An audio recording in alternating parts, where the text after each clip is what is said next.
Welcome again to be தேவோ.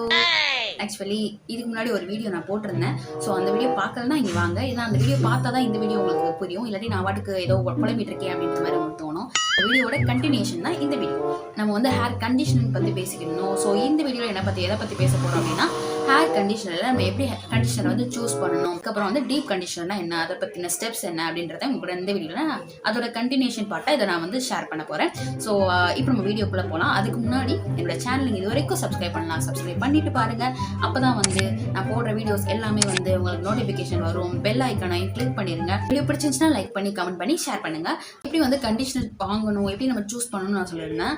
So வந்து என்ன அப்படின்னா, ரெண்டு விதமாக இருக்குது. ஒன்று வந்து நம்ம ஹேரோட டெக்ஸ்சர் வந்து தெரிஞ்சுக்கிட்டு சூஸ் பண்ணுறது. இன்னொன்று வந்து நம்ம ஹேரோட ஹெல்த்தை வந்து தெரிஞ்சுக்கிட்டு சூஸ் பண்ணுறது.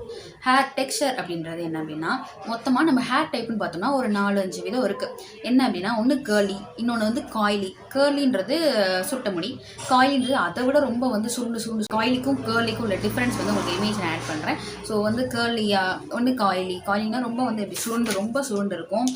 ஸ்பாஞ்ச் மாதிரி ஜிக்ஸாக் பேட்டர்னில் இருக்கும். ஸோ அதுக்கப்புறம் வந்து பேபி ஹேர். பேபின்றது கேர்லியும் கொஞ்சம் தின்னா ரெண்டும் கலந்த ஃப்ரிஸ்ஸாக கொஞ்சம் ஃப்ரிஸ் இருக்கிற மாதிரி இருக்கும். ஆனால் அது வந்து ஸ்ட்ரைட் ஹேர். இந்த ஹேர் டைப்லாம் இருக்குது. ஸோ நம்ம ஹேரோட டெக்ஸ்சர் என்னன்னு தெரிஞ்சுக்கிட்டு அதுக்கேற்ற மாதிரி நம்ம வந்து கண்டிஷனர் வந்து வாங்கணும். ஃபஸ்ட்டு வந்து உங்கள் ஹேர் வந்து ஸ்ட்ரைட் ஹேராக ஃப்ளாட் ஹேராக இருக்குது அப்படின்னா, உங்களுக்கு வந்து ஃப்ரிஸ் ப்ராப்ளம் எதுவுமே இல்லை, நல்லா வந்து ஷைனிங்காக தான் இருக்குது, நல்லா வந்து ஸ்ட்ரைட்டாக தான் இருக்குது, நிறைய வந்து சிக்கு விழுக மாட்டுது அப்படின்னா, ஆனால் வந்து உங்கள் ஹேரை வந்து கண்டிஷன் பண்ணி உங்கள் ஹேரோட ஹெல்த்தியை வந்து நீங்கள் மெயின்டைன் பண்ணணும், பார்க்க கொஞ்சம் குட் லுக்கிங்காக இருக்கணும் அப்படின்னு நீங்கள் நினச்சிங்கன்னா என்ன மாதிரி கண்டிஷனர் வாங்கணும் அப்படின்னா, வால்யூமைசிங் கண்டிஷனர் அந்த மாதிரி இருக்கிற கண்டிஷனர் சூஸ் பண்ணலாம். ஏன்னா வந்து உங்கள் ஹேர் வந்து ரொம்ப ஃப்ளாட்டாக இருக்கும். ஸோ வந்து உங்கள் ஹேரை கொஞ்சம் வால்யூமாக எடுத்து காட்டுறதுக்கு அந்த மாதிரி கண்டிஷனர்ஸை வந்து நீங்கள் சூஸ் பண்ணலாம். அதில் யூஸ் பண்ணுற ஃபார்ம்லாம் நார்மலாக யூஸ் பண்ணுற கண்டிஷனரை விட கொஞ்சம் வந்து டிஃப்ரெண்ட்டாக இருக்கும். ஸோ உங்கள் ஹேரை வால்யூம்னஸாக மெயின்டைன் பண்ணுறதுக்கு, ஹேரை வந்து பார்க்க வந்து கொஞ்சம் வந்து தூக்கி காட்டுறதுக்கு அந்த மாதிரி வந்து உங்கள் ஹெல்ப் பண்ணும். ஸோ உங்கள் ஹேர் ஃப்ளாட் ஹேராக இருக்குன்னா நீங்கள் வந்து வால்யூமைசிங் கண்டிஷனராக பார்த்து சூஸ் பண்ணி வாங்குங்க.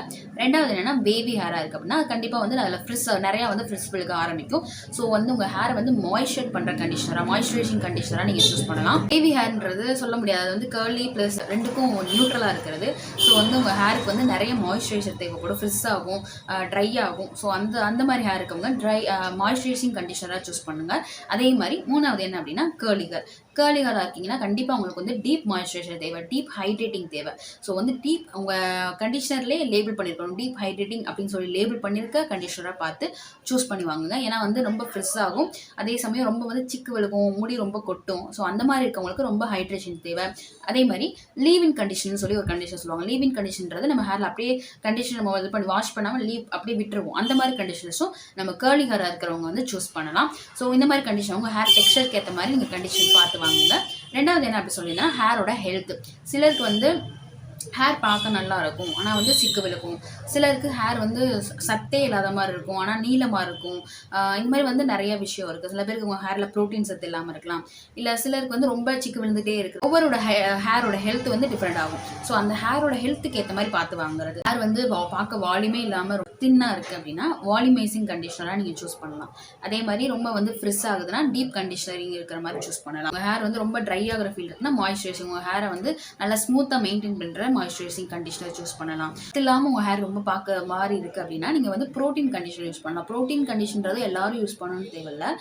நீங்கள் அது வந்து கண்டினியூஸாக யூஸ் பண்ணணும்னு அவசியம் இல்லை. நார்மல் கண்டிஷனரே நீங்கள் யூஸ் பண்ணலாம். உங்கள் ஹேரில் வந்து சத்து இல்லாமல் நீங்கள் ஃபீல் பண்ணுறீங்க அப்படின்னா நார்மல் கண்டிஷனரை யூஸ் பண்ணலாம்.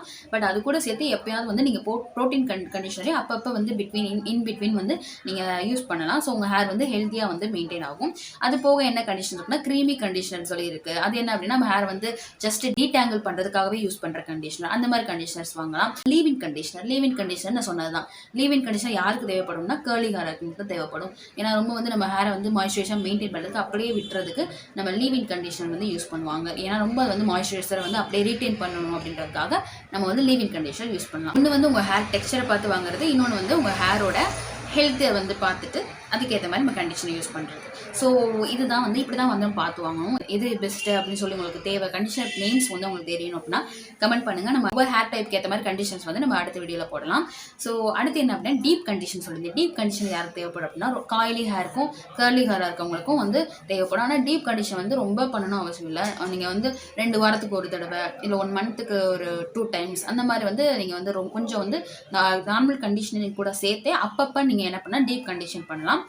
டீப் கண்டிஷன்ன்றது ரெண்டுக்கும் உள்ள டிஃப்ரென்ஸ் என்னன்னா, இதோட டைம் வந்து அதிகமாக எடுக்கும். அதிகமாக அதை வந்து நம்ம என்ன பண்ணணும்னா ரொம்ப நேரம் வந்து வெயிட் பண்ணி கண்டிஷன் பண்ணிட்டு அதுக்கப்புறம் வாஷ் பண்ணி எடுப்போம். ஸோ இதுக்கும் அதுக்கும் வந்து டிஃப்ரென்ஸ் வந்து இதுதான். டீப் கண்டிஷன்ன்றது கேர்லி ஹேராக இருக்கவங்களுக்கு, காய்லி ஹேராக இருக்கவங்க யூஸ் பண்ணுறது. ஏன்னா வந்து நிறைய ஃப்ரெஷ் ஆகும், ஹேர் ட்ரையாக இருக்கும் ரொம்ப. ஸோ அவங்களோட ஹேர் எல்லாம் வந்து டீப் கண்டிஷன் பண்ணணும். டீப் கண்டிஷன்றது 30 to 45 மினிட்ஸ் வந்து நம்ம கண்டிஷன் பண்ணி வைக்கிறது. ஸோ அப்படி பண்ணும்போது நம்ம ஹேரோட மாய்ஸ்சரைசர் ரீட்டைன் பண்ணி ஹேரோட எலாஸ்டிசிட்டியை மெயின்டைன் பண்ணுவோம், இம்ப்ரூவ் பண்ணுவோம். நார்மல் கண்டிஷனரை விட இது வந்து ஹேரை வந்து திக்கன் பண்ணும். அதே மாதிரி ஹேரை வந்து ரிப்பேட் பண்ணி நம்ம ஹேரை வந்து நார்மல் கண்டிஷனை விட இன்னும் வந்து அதிகமாக வந்து ஹேரோட மாய்ஸ்சரைசரை மெயின்டைன் பண்ணுறதுக்கு டீப் கண்டிஷன் வந்து நம்ம பண்ணுவோம். ஸோ டீப் கண்டிஷனிங் பண்ணுறோம் அப்படின்னா, டீப் கண்டிஷனர் பார்த்து வாங்குறோம்னா அதில் என்னென்ன இன்க்ரீடியன்ட் இருக்கணும் அப்படின்னா, கண்டிப்பாக வந்து 3 விதமான இன்க்ரீடியன்ட் இருக்கணும். ஹுமிக்டன்ட் அண்ட் எமோலியன்ட், ஹைட்ரேட்டட் ப்ரோட்டீன். இந்த 3 இன்க்ரீடியண்ட்டும் உங்கள் கண்டிஷனர் டீப் கண்டிஷனர் வாங்குறீங்கன்னா அதில் கண்டிப்பாக இருக்கணும். ஹியூமிக்டன்ட்ன்றது என்ன அப்படின்னா, அதில் என்னென்ன இன்க்ரீடியன்ட் இருக்கும் அப்படின்னா, glycerin and honey, aloe vera extract. இதெல்லாமே என்ன பண்ணணும்னா ஹேரில் வாட்டரை அட்ராக்ட் பண்ணி மாய்ஸ்சரைசரை ரீட்டைன் பண்ணி வைக்கிறதுக்காக யூஸ் பண்ணுற இன்க்ரீடியன்ட்ஸ். அதே மாதிரி இமோலியன்ட்ன்றது olive oil, shea butter, mango butter, coconut oil, castor oil, இந்த மாதிரி ஆயில்ஸ் வந்து இது என்ன பண்ணும் அப்படின்னா ஹேரை ஸ்மூத்தாக வச்சுக்கும். அதே மாதிரி டீடாங்கிள் பண்ணுறதுக்கு உதவும்.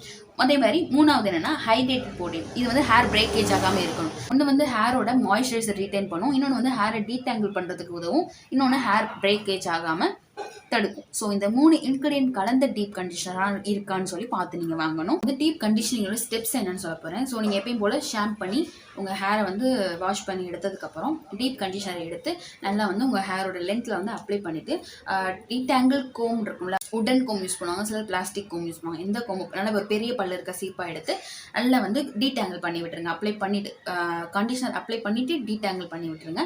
பண்ணி விட்டுட்டு அதுக்கப்புறம் என்ன பண்ணணும் அப்படின்னா, ஒரு பிளாஸ்டிக் கவர் மாதிரி எடுத்து நீங்கள் என்ன பண்ணிக்கலாம், உங்கள் ஹேரை ஃபுல்லாக வந்து மேல் கூடி வந்து இப்படி பண்ணி ரேப் பண்ணி ஹேரை வந்து வெளியே வந்து ஹேர் விழாத மாதிரி, ஹேருக்குள்ளே எந்த காற்று உள்ளே போகாத மாதிரி நல்லா வந்து ரேப் பண்ணி இது கட்டினதுக்கப்புறம் நல்லா வந்து வெளியே வந்து வார்மாக இருக்கிற ஒரு நல்ல ஒரு இடத்துல வந்து உட்காந்துட்டு 30 to 45 நிமிஷம் வந்து வெயிட் பண்ணிட்டுருங்க. ஸோ வந்து என்ன பண்ணோம் அப்படின்னா, நம்ம ஹேரில் அந்த அப்ளை பண்ண அந்த டீப் கண்டிஷனர் இருக்கும்ல, அதில் உள்ள இன்க்ரீடியன்ஸ் எல்லாம் நம்ம ஹேருக்குள்ளே பெனிட்ரேட் ஆகி மாய்ஸ்சர் பண்ண ஆரம்பிக்கும். 45 நிமிஷம் நீங்கள் நல்லா வெயிட் பண்ணதுக்கப்புறம் ஹேரை அதுக்கப்புறம் போய் நீங்கள் வாஷ் பண்ணி எடுத்துடணும். ஸோ இதை வந்து நீங்கள் வந்து வீக்லி ஒன்ஸ் பண்ணலாம், இல்லை நீங்கள் வந்து நார்மல் கண்டிஷன் பண்ணிங்கன்னா அப்பப்போ டீப் கண்டிஷனரும் பண்ணலாம்.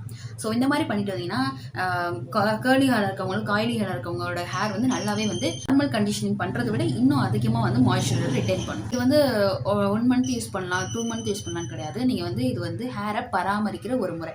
எப்படி நம்ம வந்து ஆயில் தேய்க்கிறோமோ, எப்படி வந்து ஆயில் தேய்ச்சா தான் வந்து ஹேர் வந்து முடி கொட்டாது நம்ம நம்புகிறோமோ, அதே மாதிரி ஹேரை வந்து நம்ம கேர் பண்ணுறதுக்கு நம்ம பண்ணுற ஸ்டெப்ஸ். ஸோ வந்து இது இத்தனை நாள் தான் பண்ணணும், இத்தனை நாள் ரிசல்ட்ஸ் வந்துடும் அப்படி கிடையாது.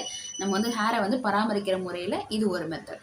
ஸோ வந்து பண்ணி பாருங்க, உங்கள் ஹேரில் வந்து நாளடைவில் வந்து ஒரு நல்ல சேஞ்சஸ் உங்களுக்கு தெரியும். ஸோ நேச்சுரலாக நம்ம என்ன டீப் கண்டிஷனர் யூஸ் பண்ணலான்னு சொல்கிறேன். ½ அவகேடோ எடுத்துக்கலாம், அது கூட எக்கு ப்ளஸ் ஆலிவ் ஆயில், இதை நல்லா, அது ப்ளஸ் ஹனி, உங்களுக்கு ஹனி வேணால் ஹனி மிக்ஸ் பண்ணிக்கலாம். அது கூட சேர்த்து நல்லா வந்து மிக்ஸ் பண்ணிவிட்டு 20 to 30 மினிட்ஸ் வந்து ஹேரில் அப்ளை பண்ணிக்கலாம்.